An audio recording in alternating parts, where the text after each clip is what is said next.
how Gareth's getting on? Similar to everyone else, I was surprised with a couple of changes. The left back especially, I didn't think Raheem Sterling would start, but to be fair, Gareth got it spot on.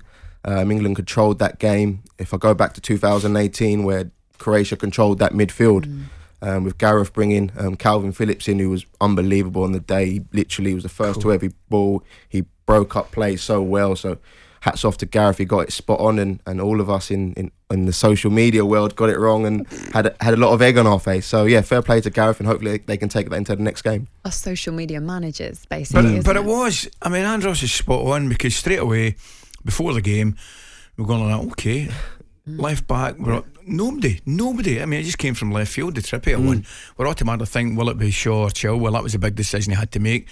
And then, the master stroke, I thought, was playing Phillips a little bit more forward than Rice. I mean, that was brilliant, because you would have thought Calvin Phillips would play alongside Rice, but to play a 1-2 was, paid off, because they did extremely well in that midfield. Modric didn't have, I don't remember him doing much at all. So it's funny, Andros, I likened it to a little bit like a centre forward, particularly Lewandowski in their game against Slovakia. When things weren't going his way, he either drops back, or goes wider. Yeah.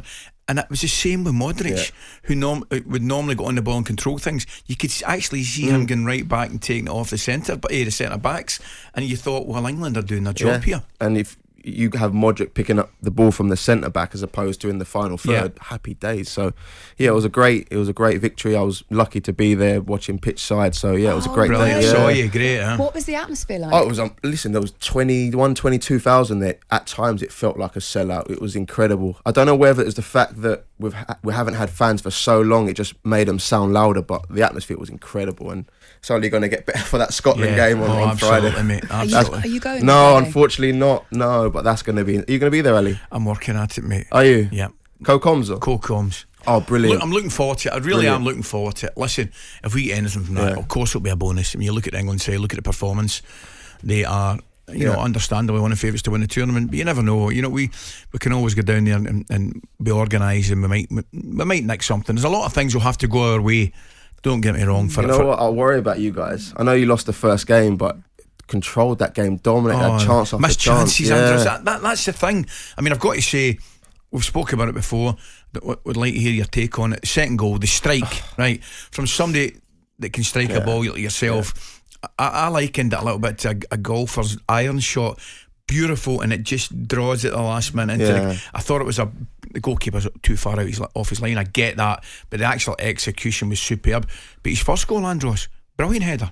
Brilliant header. But both of them, perfect timing. Just before half time, just after half time, just knocked the stuffing out of Scotland. They just couldn't get it back, could they? But I worry about you guys, that left side, especially if Kieran Tierney's back as well, putting crosses into the big man Lyndon Dykes. I fear for Friday night. Tell us a little bit about that second goal, how hard that technique is to pull off and be that accurate from that distance.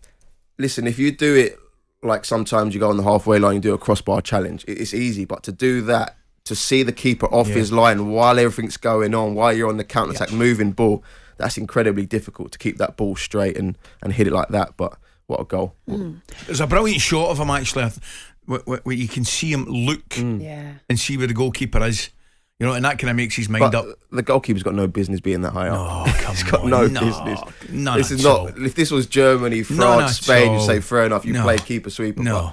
No business. No. He's going to be living that in his head for a long time, isn't he? Just to be caught in that sort of position. Bottom line is he gets caught too far up the park, and as soon as Patrick Schick looks up, he can see him, and the decision's made.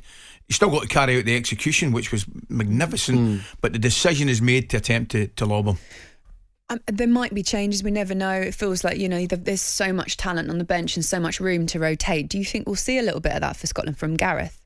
I think because the first game went so well, I think it's probably keep it going, keep the momentum going. You could, like I said, you could change a left back, put a more orthodox left back in. You could put a left back in.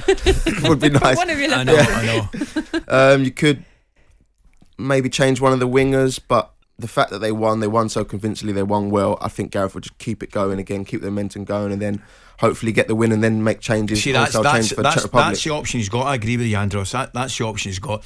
Listen, it wouldn't be a major surprise if he brought Shaw or Chilwell in, because England will have a lot of the ball. and they will get down that left-hand side. But at the same time, there could be a train of thought: play the same team, go and win the game, and then make the changes for the Czech game. Yeah, and even Rashford, I know Grealish hasn't trained the last few days, but even Rashford, Grealish, if he plays one of them, nobody's going to bat an eyelid. So the luxury Gareth has that he can make changes and not worsen the squad at all. Yeah.